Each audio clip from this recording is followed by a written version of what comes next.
सब ने उस अदालत में तो जाना है, और वो काजी फाइज साहब की अदालत नहीं है जो अल्लाह की अदालत है, जहाँ पे चीज़ें कहीं किसी और तरह से हों। वो अल्लाह की अदालत है, वहाँ किसी की का ना कोई फ़ोन कॉल होगी, ना वहाँ कोई ऐसे जजेज़ होंगे जिनकी कोई वीडियोज़ होंगी, ना ऐसे जजेज़ होंगे जिनकी कोई फाइलें होंगी, ना कोई ऐसे जज होंगे जो जिनके कोई और मामलात हों, ना ही कोई ऐसे जज होंगे जो कंप्रोमाइज़ जो कमज़ोर हों। तो वहाँ पे अल्लाह की अदालत में ऐसी ऐसी सूरत हाल नहीं होगी, वहाँ फिर भरपूर इंसाफ होगा। अच्छा, लेकिन ज़ाहिर है ऐसे लोगों को ये नहीं होता कि हमने इस दुनिया से जाना भी है।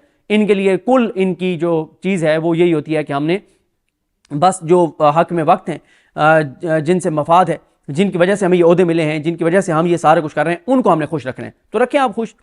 उसके बाद उन्होंने बताया, आर्डर में कहा गया कि इरफान नवाज एक मामले में मुल्जिम नामजद है जिसमें फर्द जुर्म आयद हो चुकी है और रोजाना की बुनियाद पर ट्रायल जारी है, जबकि ऑर्डर शीट से वाज़ेह है कि 15 अगस्त 2023 को जब से इरफान नवाज को नोटिस जारी हुआ है उसी रोज़ से मामले में उन्हें और उनके वकील को हर मुमकिन सहूलत दी गई है। पिछली समात 19 फरवरी को वकील ने बताया कि इरफान नवाज ने ज़ाती हैसियत में पेश होने से इस्तिस्ना मांगी है, लेकिन अदालत ने इस्तिस्ना की दरखास्त मुस्तरद करके मामला आज हतमी दलाइल के लिए मुकर्रर किया। यह रवैया नाकाबिल वज़ाहत है कि जब अदालत पेशी से इस्तिस्ना की इजाज़त ना दे तो डिप्टी कमिश्नर खुद अदालत में पेश न होने का फैसला करें, डिप्टी कमिश्नर इरफान नवाज को गिरफ्तार करके पेश करें। यह तो था जनाब कल का ऑर्डर। अब आ जाए आज क्या हुआ। आज इरफान बाबर सत्तार साहब ने उनको कहा, आज मैंने कहा कि वो लाइन हाजिर थे, सुबह सबसे पहले गए बैठे थे। बाबर सत्तार साहब ने उनको कहा कि आपने गुज़िश्ता बरस से गलती की, मुझे लगा था कि अब आप समझ गए होंगे। इरफान नवाज मेमन ने कहा कि मैं अदालत की हर समात पर पेश हुआ हूँ। बाबर सत्तार साहब ने कहा तो अच्छा, तो आप अदालत की हर समात पर पेश होते हैं तो आपके पास इसके अलावा ऑप्शन क्या मौजूद है? यानी आपके पास कोई ऑप्शन है ही नहीं, आपने आने अदालत में समात है, तो ये क्या बात है कि आपने बड़ा एहसान कर दिया कि आप अदालत में पेश होते हैं।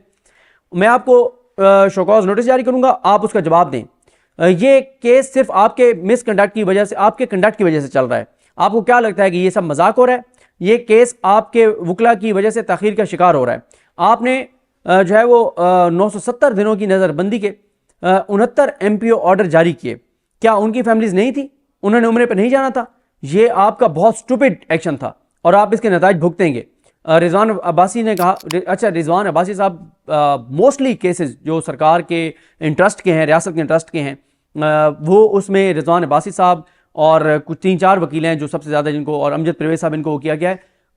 ये करोड़पति अरबपति हो गए होंगे, यानी वैसे तो हैं माशाल्लाह पहले भी, लेकिन इन सरकार अवाम के टैक्स के पैसों से इनको करोड़ों अरबों रुपए गए हैं सरकारी वकीलों को, इमरान खान को सिर्फ नीचे दिखाने के लिए और उसको गिराने के लिए, उसको तोड़ने के लिए, जो कि वो नींद ना टूटा है ना अवाम उससे पीछे से हटी है। 8 फरवरी को साबित हो गया। तो ये जो हैं रिजवान अब्बासी साहब, इनके अंदर आप उठा के देख लेंगे किस किस केस में इनको वकील किया गया, और कभी आप इनकी देखें गरीब आवाम जो बिजली महंगी खरीद रही है, जो गैस महंगी खरीद रही है, जो आटा महंगा खरीद रही है, जो टैक्स दे रही है, उनके टैक्स के पैसे इन लोगों को दिए जा रहे हैं सिर्फ इसलिए चंद लोगों की अना की तस्कीन के लिए। अच्छा, उसके बाद उन्होंने कहा जनाब रिजवान अब्बास साहब ने कि हमारी सदा है कि केस दूसरे बेंच को मुंतकिल किया जाए। बाबर सत्तार साहब ने कहा कि आपकी सदा मुस्तरद कर रहा हूँ, आप दलाइल दें। क्या आप आपकी मर्जी के बेंच बनेंगे? हमें इसको ड्रामेटाइज करने की जरूरत नहीं है। उसके बाद उनको जो दूसरा शोकॉज अदालत ने किया है उसमें सोमवार तक उनको कहा गया जवाब दें, और वैसे मैं आपको बता दूं 1 मार्च को इसका फैसला सुनाया जाना है। उसके बाद उन्होंने DC के वकील जो थे राजा रजवान अब्बासी, उन्होंने DC रावलपिंडी के ऑर्डर का हवाला दिया। उन्होंने कहा कि डिस्ट्रिक्ट मजिस्ट्रेट पिंडी का भी एक ऑर्डर मौजूद है। बाबर सत्तार साहब ने कहा कि आप DC पिंडी को भी मरवाना चाहते हैं। और उसके बाद उन्होंने कहा कि अदालती हुक्म पर 3 MPO को ऑर्डर का लदम करार दे दिया गया था। बाद में एक नया MPO ऑर्डर जारी किया गया। दूसरा MPO order district magistrate Rawalpindi की जानिब से जारी हुआ। अगर तौहीन अदालत हुई है तो DC इस्लामाबाद ने नहीं, DC रावलपिंडी ने की है। और उसके बाद उन्होंने कहा कि मैं तो, जब उनको कहा गया कि आप उसको भी DC रावलपिंडी को मरवाना चाहते हैं, उन्होंने कहा कि मैं तो सिर्फ ये कह रहा हूँ कि अगर तौहीन अदालत हुई है तो DC रावलपिंडी ने की है। अदालत को तमाम सूरत हाल देखनी होगी। 5 अगस्त को शहरार अफरीदी की पार्टी, शहरार अफरीदी के पार्टी लीडर गिरफ्तार हुए। 9 मई की सूरत हाल भी सबके सामने है। इस्लामाबाद में अमन अमान की सूरत हाल और एजिटेशन पर इंटेलिजेंस ब्यूरो ने आगाह किया। अदालत को तमाम सूरत हाल देखना होगी। और उन्होंने कहा कि इस पे वकील, उन्होंने जो रिजवान अब्बासी हैं, उन्होंने कहा कि MPO जारी होने से पहले शहरार अफरीदी पर 2 मुकदमा दर्ज हो चुके थे। तो बाबर सत्तार साहब ने कहा कि दूसरे MPO जारी करते वक्त तो ज़मानत भी नहीं हुई थी। तो उस पर रिजवान अब्बासी साहब ने कहा कि मुल्क भर में 9 मई के बाद गैर मामूली सूरत हाल थी। इस पर बाबर सत्तार साहब ने कहा कि क्या डिस्ट्रिक्ट इंटेलिजेंस कमेटी ने डिप्टी कमिश्नर रावलपिंडी को नहीं बताया, सिर्फ DC इस्लामाबाद को बताया? उसको भी बता देते ना कि सिर्फ इनको बताया। जिस दिन उन्होंने MPO जारी किया उसी दिन DC रावलपिंडी ने MPO वापस ले लिया था। यानी वो DC रावलपिंडी वापस ले रहा है और आप जारी कर रहे हैं। तो वो इंटेलिजेंस रिपोर्ट उसके पास नहीं गई थी कि तुम क्यों वापस ले रहे हो MPO? वो अगर वापस ले रहा है तो तुम कैसे MPO जारी कर रहे हो? असल में होता यह था कि जब लाहौर हाई कोर्ट का कोई बेंच वो कलदम करने लगता था तो वो वापस ले लेते थे, एक और जगह से कर देते थे, एक और जगह से होता था तो वो कर देते थे। इस तरह से एक के बाद एक के बाद एक के बाद एक जारी होते रहे। उसके बाद बाबर सत्तार साहब ने कहा कि Lahore high court Rawalpindi bench में डीसी रावलपिंडी के खिलाफ तौहीन अदालत की दरखास्त ज़ेर इल्तवा थी। लाहौर हाई कोर्ट में तौहीन अदालत की दरखास्त दायर हुई तो थ्रेट रावलपिंडी से इस्लामाबाद मुंतकिल हो गया था। उसके बाद उन्होंने कहा कि राजा रिजवान अब्बास साहब ने कि रिपोर्ट्स के मुताबिक शहरियार अफरीदी जेल में होते हुए एहतजाज की मनसूबाबंदी कर रहे थे। डीसी डिस्ट्रिक्ट इंटेलिजेंस कमेटी की रिपोर्ट पर MPO ऑर्डर्स जारी किए गए। कमेटी में ISI, IB, MI, 111 ब्रिगेड और पुलिस के नुमाइंदगान शामिल थे। बाबर सत्तार साहब ने कहा कि जिस दिन ये सिफारिश DC इस्लामाबाद को की गई, क्या DC रावलपिंडी को सिफारिश की गई? क्या रावलपिंडी की कमेटी में इन इदारों के नुमाइंदे शामिल नहीं थे? तो उस पर उन्होंने कहा रिजवान अब्बासी ने कि बानी तहरीक इंसाफ 9 मई को गिरफ्तार हुए तो अमन अमान का मसला बना था। इमरान खान को तोशाखाना में सजा के बाद गिरफ्तार किया गया तो खदशा था कि अमन अमान का मसला होगा।